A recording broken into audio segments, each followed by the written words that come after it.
An Ohio factory worker who lost his pension after a deal championed by J.D. Vance fell through, watched Jasmine Crockett on TV and finally understood why. The vice president was secretly negotiating with foreign investors to undermine President Trump's America First tariff policy. The factory worker's name was Alastair Finch. He sat forward in his worn recliner, the coffee on the end table forgotten, his knuckles white as he gripped the chair's arms. On the screen, the entire political world seemed to detonate in real time. Phones inside the news studio began buzzing so loudly they were audible on the host's hot mic. In the White House, aides scrambled down hallways, their faces pale with panic as they tried to get ahead of a story that was already engulfing them. And in his small living room in Defiance, Ohio, Alastair Finch felt the dull, chronic ache of betrayal sharpen into a needlepoint of pure, clarifying rage. For the first time in a year, the confusion lifted.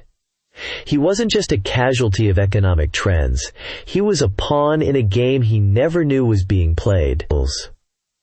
1 week earlier, the game was proceeding exactly as Vice President J.D. Vance had planned. He stood in the hushed, oak-paneled library of a Georgetown mansion, a glass of bourbon in his hand. The event was a private fundraiser, attended by the kind of people who never appeared at rallies, but whose checks funded them. They spoke in low, measured tones about long-term strategy and the health of the conservative movement. Vance was in his element. He was no longer the scrappy kid from Middletown. He was a statesman, an intellectual guiding the raw energy of Trumpism toward a more sustainable, more sophisticated future. He listened patiently as a retired hedge fund manager lamented the president's crude approach to international trade. Donald is a force of nature, a necessary disruptor, Vance said, his voice a calm, reasonable baritone. He had perfected this tone, respectful of the president in public, yet subtly positioning himself as the thoughtful successor in private. He broke the old system. Now we have to be the ones to build the new one. That requires a scalpel, not just a sledgehammer. The men around him nodded, their expressions a mixture of relief and admiration. This was the Vance they had invested in, the man who could translate the chaos into a coherent ideology. The next day, the scalpel was at work. The meeting wasn't on any official schedule. It took place in a private suite at the Hay Adams Hotel, with a commanding view of the White House. His guests were 2 senior diplomats from the European Union, a German and a Frenchman, both looking deeply uncomfortable to be there. They had been fighting President Trump's steep tariffs on European steel and automotive parts for years, arguing that they were gutting their industries and violating trade agreements. "Mr. Vice President," the German diplomat, Klaus Richter, began stiffly, "we are at an impasse. Our businesses cannot sustain these costs. Your president does not listen to reason." Vance offered a small, disarming smile. He didn't sit behind the large desk, but in a simple armchair, creating an atmosphere of collaborative problem-solving. "The president listens to his voters," Vance corrected gently. "And his voters see their jobs being shipped overseas. You have to understand the political reality." He let that hang in the air for a moment before leaning forward. "But I understand your reality as well. There is a path forward, but it requires nuance." He then laid out his proposal. There were specific, high-tech components and specialty steel alloys that American industries needed from Europe. If the EU could guarantee preferential pricing on those specific items, he could make the case to the president that targeted exemptions were, in fact, an America First move, a smarter deal that secured the supply chain. The French diplomat, Benoit Dubois, was skeptical. "The president has shown no interest in such nuance. He sees tariffs as a weapon, pure and simple." "Leave the president to me," Vance said with unshakable confidence. "He trusts me to sort through the details. I can frame this as a win for him, a victory of strategic thinking over brute force." He paused, swirling the ice in his water glass. "And when the time comes, in a few years, for a new conversation about the future of the transatlantic alliance, I will remember our friends. I will remember who was willing to find a creative solution when things were difficult." The implication was unmistakable. He wasn't just negotiating for President Trump. He was building capital for his own future. He was asking them to invest in him. J.D. Vance, the next leader of the Republican Party, a man who understood global politics in a way Trump never would. By the time the diplomats left, they had agreed in principle. Vance felt a surge of satisfaction. He had threaded the needle perfectly, serving his own ambition while appearing to be the loyal deputy. He truly believed he was the only one smart enough to manage the president, the party, and the country all at once. It was an overconfidence bordering on hubris, a fatal flaw he was completely blind to. Nearly 600 miles away, in a modest congressional district office in Dallas, Texas, Jasmine Crockett was dealing with a different reality. The file on her desk wasn't about geopolitical strategy. It was about people. Specifically, the 800 people who had worked at the Titan Automotive Parts Plant in Defiance, Ohio, until it was shuttered 6 weeks ago. The case had come to her attention through a former law school classmate, now working for a labor union in Ohio. "It just doesn't make sense, Jasmine," her friend had said over the phone. The company blamed Trump's tariffs on European steel, said they couldn't get the parts they needed, but then the administration announces this new exemption for specialty alloys, championed by Vance himself. The timing is just off. The deal came through a week after the factory closed. The workers got screwed, their pensions are gone, and the company is walking away with a government bailout to retool. Crockett had felt a familiar fire ignite in her gut. As a public defender, she had spent years fighting for people who were steamrolled by systems they didn't understand. This felt the same. It was a story of power and powerlessness, of fine print and broken promises. She had her staff start digging, but they hit a wall of corporate legalese and bureaucratic red tape. The official story was buttoned up tight. The company blamed the tariffs. The administration celebrated the new exemption as a victory. The 800 workers in Ohio were just unfortunate collateral damage. She knew there was more to it. You could feel the lie. But she had no proof. For 3 weeks her investigation went nowhere. She was frustrated, angry for the families she'd never met, but whose plight felt deeply personal. The powerful always covered their tracks. Then, on Friday morning, 2 days before the Sunday show, the proof arrived. It came not with a bang, but with a quiet chime from her laptop. An email from a proton.me address, with no subject line. The sender was anonymous. The body of the email contained only a single, password-protected link, and a short, cryptic message. "They say he fights for the little guy. Here's who he really fights for." Her legislative director, a sharp young woman named Maya, huddled with her over the laptop. They ran security scans, routed the connection through every protective filter they had. Finally, heart-pounding, Crockett entered the password. A sequence of numbers that corresponded to the date the Defiance factory had officially closed. The link opened to a single file. A 24-page document. It was a verbatim transcript of a meeting, stamped with the letterhead of a prominent D.C. lobbying firm that represented several European industrial giants. It detailed the entire conversation between J.D. Vance and the 2 EU diplomats, Klaus Richter and Benoit Dubois. It recorded every veiled promise, every assurance, every subtle dig at the president he supposedly served. It was political dynamite. Jasmine and Maya read it in stunned silence. The transcript was a perfect map of the betrayal. It showed Vance explicitly linking the tariff exemptions to his own future political aspirations. It quoted him strategizing on how to sell the deal to a president he clearly viewed as a simpleton to be managed. And then, on page 18, they found the phrase that made the breath catch in Crockett's throat. It came after the French diplomat questioned whether Trump would ever approve such a complex deal. Vance's transcribed response was chilling in its arrogance and candor. "You're thinking about the next 4 years. I'm thinking about the next 40. The president is a short-term tool, a battering ram that opened the door for us. But the long-term health of the party and the country requires a more global perspective. He doesn't need to understand the details. He just needs to be told, 'We won.'" Crockett leaned back in her chair, the printed pages trembling slightly in her hand. This was it. This was the whole story, the cold, calculated logic behind the lost pensions of Alastair Finch and 799 other people. Vance hadn't just outmaneuvered the president. He had sold out American workers for a handshake and a promise of future support from foreign interests. Our team worked through the night, cross-referencing every detail they could. The flight records of the diplomats, the meeting logs of the lobbying firm. Everything matched. The document was real.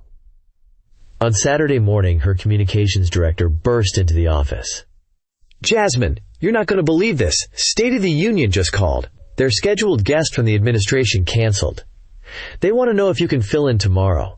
They're having Vance on for the first block to talk about the economy." Jasmine looked at the transcript on her desk. She looked at the photo of the shuttered Ohio factory on her computer screen. The battlefield had just presented itself. It wasn't a hearing room or the floor of the House.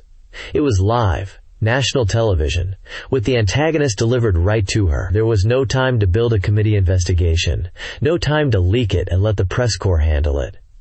That would give them time to spin, to deny, to muddy the waters. The only way to ensure the truth landed with the force it deserved was to detonate it herself. "Tell them yes," she said, her voice steady. "I'll be there." She knew the risks. Taking on a sitting vice president with a leaked document from an anonymous source was a monumental gamble. If she was wrong, if it was a clever fake, her career would be over. The White House and its allies would annihilate her. But if she was right, it was about more than just her career. It was about Alastair Finch. It was about the promise that in America, power was still supposed to be accountable to the people. She folded a printed copy of the transcript and placed it in her briefcase. She was no longer just a congresswoman. She was a public defender again, and she was ready to make her case. The Sunday morning drive to the network's D.C. bureau was unnaturally quiet. The city was still asleep, its marble monuments bathed in the soft, pre-dawn light. Jasmine Crockett sat in the back of a black town car, not looking at the scenery, but at the single sheet of paper in her lap. It was a summary page she had written for herself, containing the 3 key quotes from the transcript, including the one that had chilled her to the bone. She rehearsed the sequence in her mind, the questions she would ask, the traps she would set. This wasn't just about revealing a document. It was about establishing a narrative of betrayal so clearly and powerfully that it couldn't be spun away. She felt the weight of the 800 families in Ohio, the weight of her anonymous source who had trusted her with the truth, and the immense weight of the political firestorm she was about to ignite. As she walked into the studio, the producer greeted her with a warm smile, oblivious to the bomb ticking in her briefcase. "Congresswoman, so glad you could make it on such short notice. The Vice President is live from a studio in Columbus. We'll have you both up after the first commercial break." The host, Marcus Thorne, was a veteran journalist known for his unflappable demeanor. He opened the show with a segment on the economy, his screen showing a split view, himself in the D.C. studio, and Vice President J.D. Vance, looking confident and statesmanlike against a backdrop of American flags. Vance spoke fluently about job growth and wage increases, crediting the president's bold leadership and his own administration's work in crafting smart, targeted policies. "For too long," Vance said, his gaze fixed firmly on the camera, "Washington believed that we had to choose between American jobs and global engagement. We've proven that's a false choice.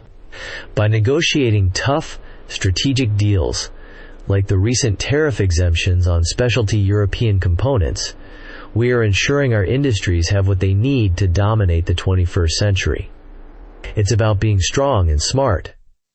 Marcus Thorne turned his attention to the other camera. "Congresswoman Crockett, you've been a critic of the administration's trade policies. The Vice President paints a rosy picture. What do you see?" This was the moment. Crockett took a slow breath, letting the silence hang for a beat longer than was comfortable. She did not look at Vance's image on the monitor, but directly into her own camera, as if speaking to someone in their living room. "I see the 800 families in Defiance, Ohio, who don't have a job to go to this morning, Marcus. I see the workers from the Titan Automotive Parts Plant, whose pensions vanished into thin air 6 weeks ago. Their plant was a casualty of the very tariffs the vice president is talking about. So when I hear rosy picture, I have to ask rosy for whom? Vance's expression tightened almost imperceptibly. He had been prepared for a general partisan attack, not a specific, named casualty. He cut in smoothly before Thorne could respond. Congresswoman, with all due respect, you're using a single, unfortunate plant closure to score political points. Of course. Our hearts go out to those workers. But the reality of a dynamic economy is that some businesses will restructure. The deal we secured on exemptions, the one I personally championed, will ultimately create thousands more jobs than were lost. It was a tough but necessary decision to secure the supply chain for the entire American auto industry. He delivered the lines with a practiced, somber empathy. It was a perfect political answer. Acknowledge the pain, pivot to the greater good, and frame your opponent as short-sighted. Crockett did not back down. She leaned forward slightly. A tough decision for whom, Mr. Vice President? Because it doesn't seem to have been a tough decision for the European diplomats you met with in secret at the Hay Adams Hotel the week before the plant closure was announced. The studio fell silent. Marcus Thorne's eyebrows shot up. On the monitor, J.D. Vance's calm mask finally slipped. A flicker of genuine shock crossed his face before being replaced by a condescending smirk. I'm sorry, Congresswoman. What is this? A spy novel? I meet with diplomats from around the world every single day. It's part of my job. Are you suggesting there's something nefarious about doing the work of the American people? I'm not suggesting anything, Crockett replied, her voice remaining level, steely. I'm stating a fact. You met with Klaus Richter and Benoit Dubois. You discussed the tariff exemptions. And you made them a promise. Is that not correct?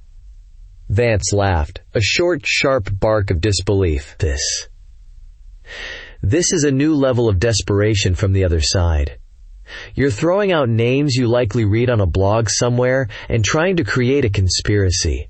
It's pathetic. Marcus, I came on here to talk about the real economic successes we're delivering, not to entertain these QAnon-level fantasies. In the White House, President Trump, watching from the residence, reportedly grinned, telling an aide, JD is taking her apart. Sad. He fired off a post on Truth Social. The Democrats have nothing, so they invent crazy conspiracy theories. Crockett is a disgrace, making up stories about my great VP. She should be investigated. Crockett ignored Vance's insults. She was a trial lawyer. She knew how to corner a hostile witness. You let them get angry. You let them build the walls of their denial higher and higher, so that when you knock them down, the collapse is total. So you deny the meeting was about giving them a sweetheart deal on tariffs? She pressed. I deny your entire premise, Congresswoman. It's a partisan fabrication, from start to finish. Vance shot back, his voice rising. This is a tactic straight from the radical left's playbook. And you. When you can't win on the facts, you invent a scandal. You smear good people. You attack my integrity, and you attack the president's historic achievements for the American worker. So the promise you made wasn't to help them in exchange for their political support for your own future ambitions? Crockett asked, her voice dropping, making the accusation sound even more sinister in the quiet. That was the breaking point. Vance's face was now a mask of cold fury. That is an outrageous, slanderous, and defamatory lie, he seethed, pointing a finger at his screen as if he could reach through it. You have crossed the line, Congresswoman, and I will not dignify it with any further response.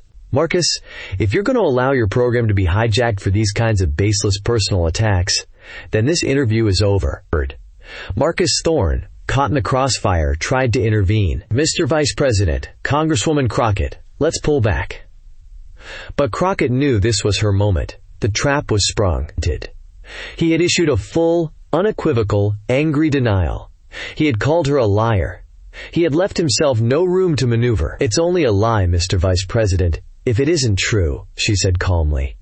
She reached into her briefcase and pulled out the sheaf of papers. She held them up for the camera to see. Then perhaps you can explain your own words, sir. I have here a verified transcript of your meeting. Vance froze. Blood drained from his face. The furious indignation was gone, replaced by the blank, dead-eyed panic of a man who has just walked through a door he thought was locked only to find himself on the edge of a cliff. Thorne leaned forward, squinting at the papers. A transcript? Congresswoman, what is that document? It's a record of the meeting the vice president just denied, Crockett said, her eyes locked on Vance's paralyzed image on the monitor. A meeting where he sold out the workers in his own home state. A meeting where he belittled the president he claims to serve. She looked down at the paper in her hand. I can have my staff send your producers the full document, but for the American people watching at home, I want to read one specific passage. This is the vice president, explaining his strategy to the European diplomats. She cleared her throat and read slowly, her voice clear and precise, each word landing like a hammer blow. You're thinking about the next 4 years, Owen. I'm thinking about the next 40. The president is a short-term tool, a battering ram that opened the door for us. But the long-term health of the party, and the country, requires a more global perspective. He doesn't need to understand the details. He just needs to be told, we won. Dead. Absolute, deafening silence. The only sound in the D.C. studio was the faint hum of the lights. Marcus Thorne sat speechless, his mouth slightly agape, staring at Crockett. On the screen, J.D. Vance was a statue. His face was a void. The feed from the Columbus studio didn't cut out. It simply broadcast his silent, political death to millions of people. In the control room, the director was shouting into his headset. Cut to commercial! Get me out! Get me out now! Before the screen could fade to black, Crockett looked directly into the camera one last time, her expression not one of triumph, but of somber gravity. That, Marcus, she said into the void, is the rosy picture for the workers in Ohio. They weren't collateral damage. They were a stepping stone. The screen abruptly cut to a car commercial. The immediate aftermath was pure chaos. Jasmine Crockett's phone, which she had set to silent, began vibrating so intensely on the table that it skittered across the surface. News alerts exploded across the digital landscape before the commercial break was even over. CNN. Crockett accuses Vance of treasonous plot, reads damning quote, on air. Fox News. White House in turmoil after leaked transcript revealed on live TV. Reuters. Vance silent after Congresswoman alleges secret deal to undermine Trump. The clip of her reading the quote, followed by Vance's frozen face, was already the most viewed video in the world. In the White House, the president's grin had vanished. He reportedly threw a plate of toast against the wall. His initial post defending Vance now looked foolish, naive. His rage was volcanic, but it was also fractured, directionless. Who was the traitor? Vance, for saying it? Crockett, for revealing it? The network, for airing it? His first instinct was to attack everyone. A new Truth Social post went up, typed in a furious rage. A fake and illegally gotten transcript. Total scam. The radical left and their lamestream media partners will do anything to stop our America First movement? Witch hunt! But the denial was now ringing hollow. The quote was too specific, too perfectly aligned with the private suspicions many held about Vance's ambition. It didn't sound fake. It sounded exactly like him. The vice president's office issued a terse, one-sentence statement. This is a malicious, defamatory smear based on a fraudulent document, and we are exploring all legal options. But Vance himself remained invisible. His scheduled events for the day suddenly canceled due to a minor, unforeseen scheduling conflict. The silence from him was more damning than any denial. As Crockett left the studio, flanked by a network security guard who now seemed genuinely concerned for her safety, she felt the adrenaline begin to fade, replaced by a profound sense of exhaustion. She had lit the fuse. Now she, and the country, would have to live with the explosion. When Jasmine Crockett finally walked through the door of her quiet D.C. apartment, the silence was a physical presence. For a few brief moments there was nothing but the click of the lock, and the soft thud of her briefcase on the floor. The adrenaline that had sustained her for the past 48 hours evaporated, leaving behind a bone-deep weariness. Then, she made the mistake of looking at her personal cell phone. 312 text messages, over 100 missed calls. She opened her laptop and saw the email count in her private account, climbing like a stock market ticker in a frenzy. 1,842, 1,917, 2,058. She scrolled through the subject lines. There were messages of effusive praise from friends, colleagues, and strangers. Thank you for your courage. You are a hero. Finally, someone spoke the truth. But for every message of support, there were 5 of pure, unadulterated venom. They were filled with racist and sexist slurs, threats so graphic they made her stomach clench. They attached photos of her home, her car. One email contained a single, grainy image of her mother's house in Texas, with the subject line, "We know where she lives." That was the one that made her slam the laptop shut. Her hands were shaking. She had known there would be backlash, but the sheer speed and viciousness of it was a physical blow. This was the cost. It wasn't just a political fight. It was inviting a horde of demons into every corner of your life. Ignoring the instinct to unplug everything, she did the one thing she needed to do. She called her mother. Her mom picked up on the first ring. Jasmine Felicia Crockett. Her mother's voice was a mixture of fierce pride and trembling fear.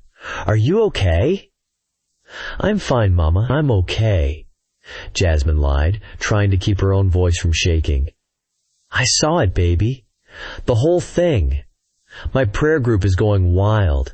You stood up there like Daniel in the lion's den. I am so proud of you." There was a pause. "But I'm scared, Jazz. The things people are saying online, you have to be careful." "I will be, Mama. I promise," Jasmine said, the words feeling thin and inadequate. I had to do it." When I read what he said, all I could think about were those people who lost everything. It felt like one of my old cases. The big guy thinking he could get away with anything because the little guy had no voice. "I know, baby. You did the right thing," her mother said softly. "The right thing is almost never the easy thing. Now you just make sure you lock your doors and don't you dare go anywhere alone. You hear me?"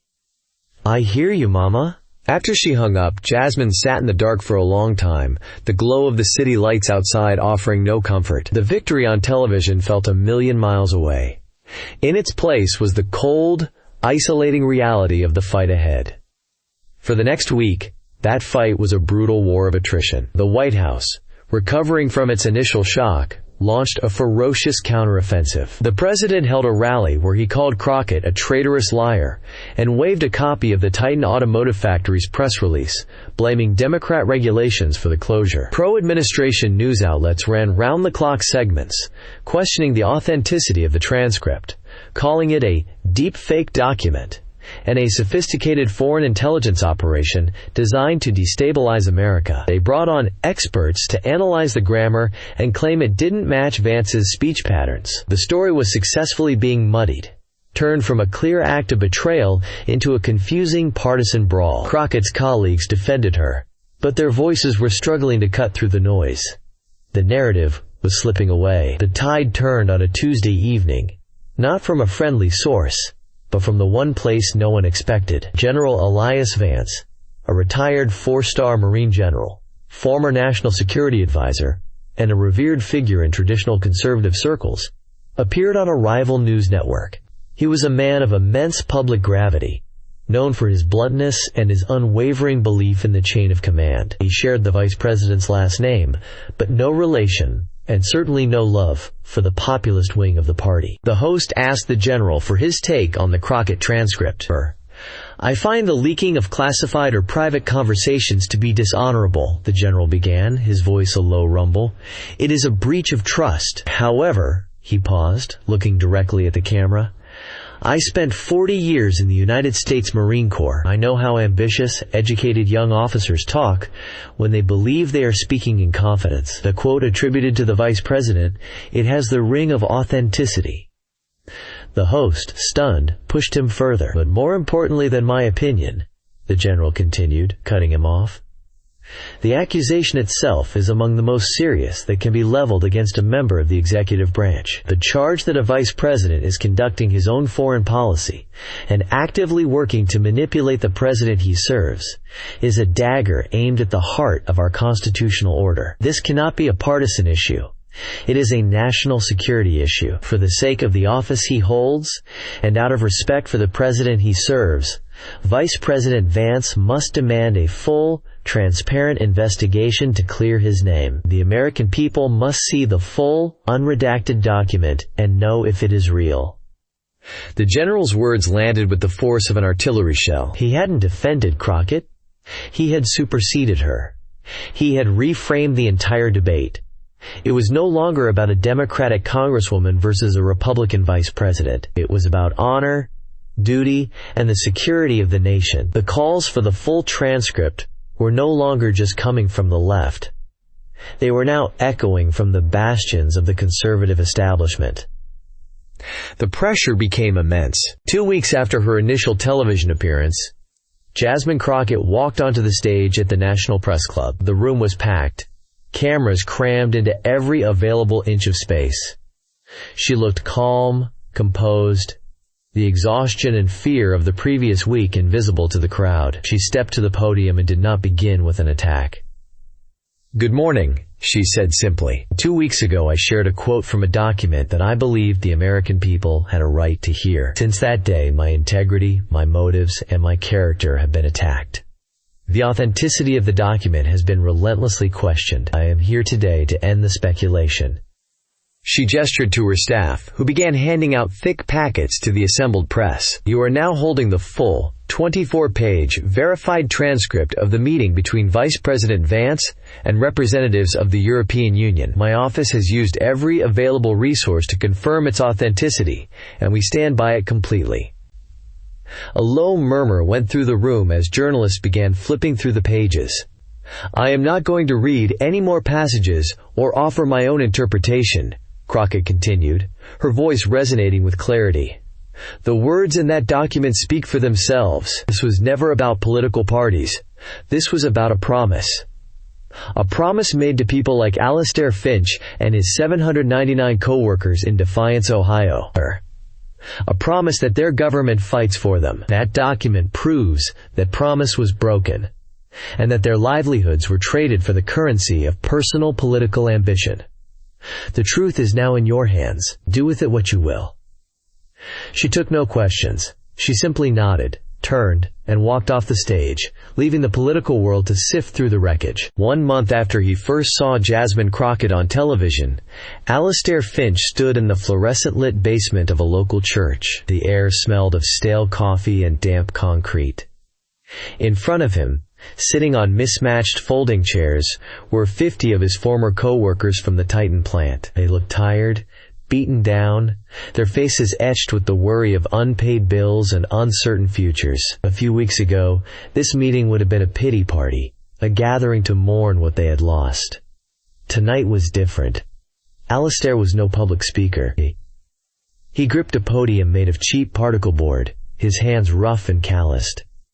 On it lay a newspaper, open to a story about the transcript's release. I know we're all hurting," he began, his voice shaky at first. "And for a long time, I just felt stupid.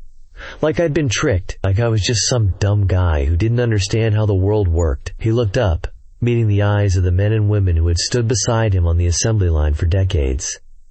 "But then I saw this, all of this." He tapped the newspaper, and I realized they counted on us feeling that way. They wanted us to feel powerless. In that paper he signed, Alastair fumbled with the word transcript, the vice president called people like us useful casualties. Well, like we were just an acceptable loss in a war we didn't even know we were fighting.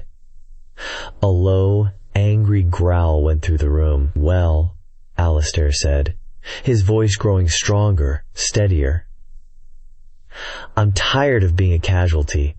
I'm tired of being useful to them. that congresswoman from Texas. She gave us the truth. But she can't fight for us. Not really. We have to fight for us." He looked around the room, seeing heads nodding, seeing the despair in their eyes being replaced by a flicker of defiance. "They think we're just going to fade away. But we're not. We're going to get organized. We're going to Washington. We're going to make them see our faces. We're going to make them say our names. And we're going to show them what happens when their casualties decide to fight back." The factory was still closed. The pension checks were not coming. But in that dusty church basement in Ohio, something that had been extinguished was reignited. It wasn't a promise of victory, but it was the end of surrender. What do you think is more powerful? A secret being exposed, or how ordinary people react to that truth? Let us know your thoughts in the comments below, and don't forget to subscribe for more stories that go beyond the headlines.